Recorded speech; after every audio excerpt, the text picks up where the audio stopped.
La communication. Nous voulons nous faire comprendre. Nous voulons parfois influencer. Nous voulons convaincre.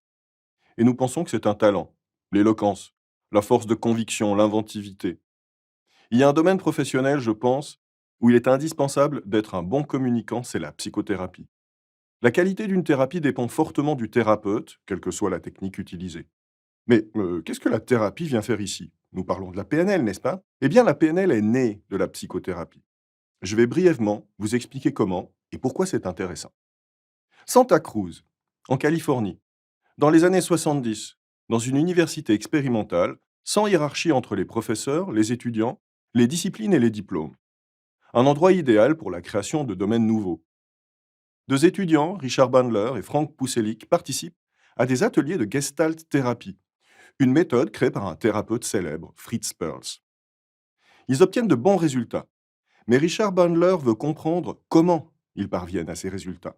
Il veut rendre ce savoir-faire reproductible, enseignable, pour le transmettre.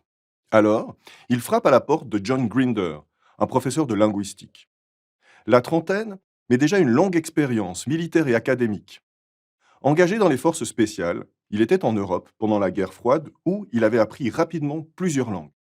Et ses travaux académiques portaient sur la grammaire transformationnelle, qui analyse la langue comme une série de transformations depuis une structure profonde, le sens de ce qu'on veut exprimer, vers la structure de surface, la phrase prononcée.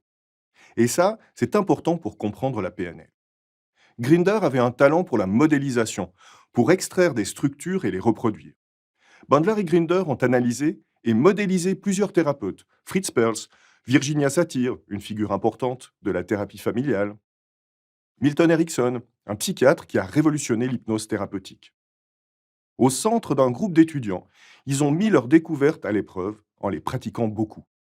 Et c'est ça qui a abouti à ce qu'on appelle aujourd'hui la PNL, ou programmation neurolinguistique, en anglais NLP.